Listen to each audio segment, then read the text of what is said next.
Assalamualaikum warahmatullahi wabarakatuh. Perkenalkan, nama saya Arniza Estianda dengan NIM A1A223047.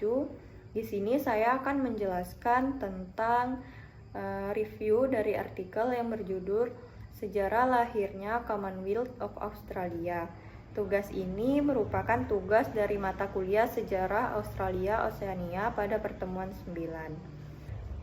Menurut saya, artikel yang berjudul Sejarah Lahirnya Commonwealth of Australia yang ditulis oleh Anita dan Hairunisa Musaid ini sangat mudah dipahami dikarenakan artikel ini menggunakan metode penelitian kualitatif, yang mana tujuan dari penelitian kualitatif ini bertujuan untuk memudahkan kita memahami makna di balik fenomena sosial atau kemanusiaan melalui penafsiran data yang bersifat deskriptif.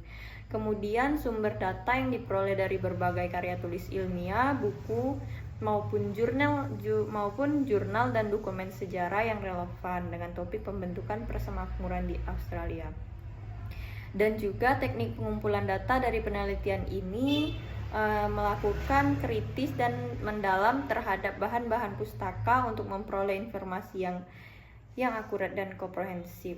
Kemudian di isi artikel ini sangat mudah dipahami, yang mana artikel ini membahas proses yang panjang tentang kelahiran persemakmuran Australia atau Commonwealth of Australia, yang mana pada tanggal 1 Januari 1901 yang menyatukan 6 koloni Inggris di Australia menjadi satu negara federasi. Nah, selanjutnya beberapa poin penting dalam artikel ini. Yang pertama, latar belakang koloni Inggris dimulai dengan kedatangan James Cook pada tahun 1770, armada pertama Inggris pada tahun 1788. Kemudian mereka mendirikan koloni New South Wales.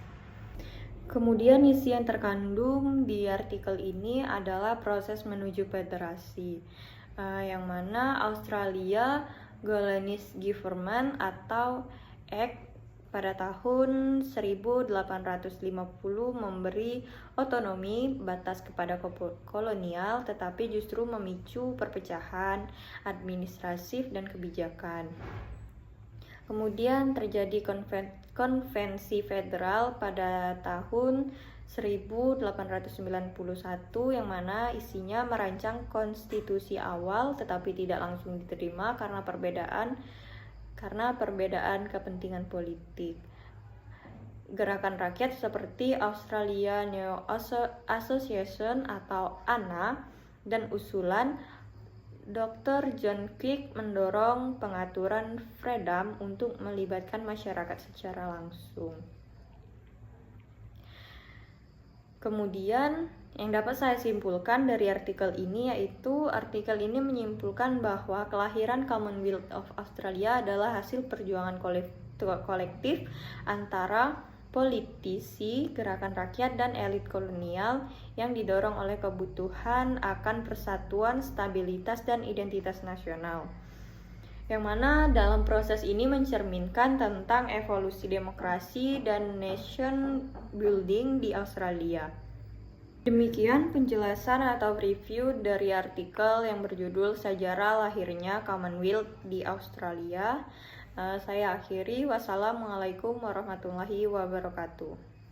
Baiklah, selanjutnya saya akan menjelaskan tentang hasil review atau analisis artikel yang berjudul Dampak Migrasi di Australia terhadap Sistem Pemerintahan dan Partai Politik. Yang saya temui dalam artikel ini membahas tentang dampak migrasi terhadap masyarakat dan sistem pemerintahan di Australia, termasuk migrasi dan berbagai kelompok etnis dan pengaruhnya terhadap masyarakat multikultural. Selanjutnya, artikel ini juga menjelaskan tentang struktur pemerintahan Australia yang sangat menganut monarki konstitusional dan sistem federal, serta dinamika partai politik yang sangat mewakili berbagai kepentingan sosial dan ekonomi. Nah, di artikel ini menggunakan metode penelitian yaitu kajian literatur atau studi kepustakaan. Serta ada juga metode penelitian empiris seperti survei, wawancara, atau analisis data statistik. Artikel ini memberikan gambaran yang komprehensif tentang hubungan antara migrasi dan sistem pemerintahan di Australia, dan juga menggabungkan berbagai aspek sejarah, sosial, politik, dan ekonomi secara terpadu. Artikel ini juga menyajikan informasi yang sangat relevan dan lengkap mengenai struktur pemerintahan dan keberagaman politik. Dan juga artikel ini menurut saya sangat cocok sebagai pengantar untuk memahami konteks politik dan sosial di Australia secara multikultural.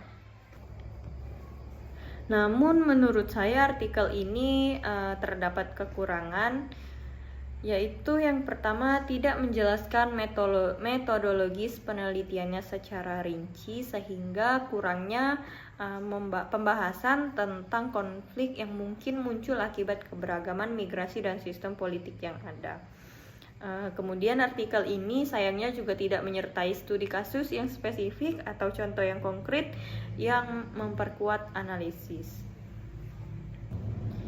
Dari yang dapat saya simpulkan dari artikel ini, yang pertama, artikel ini sangat cocok sebagai sumber literatur deskriptif yang memberikan gambaran umum tentang pengaruh migrasi terhadap sistem pemerintahan dan dinamika politik di Australia.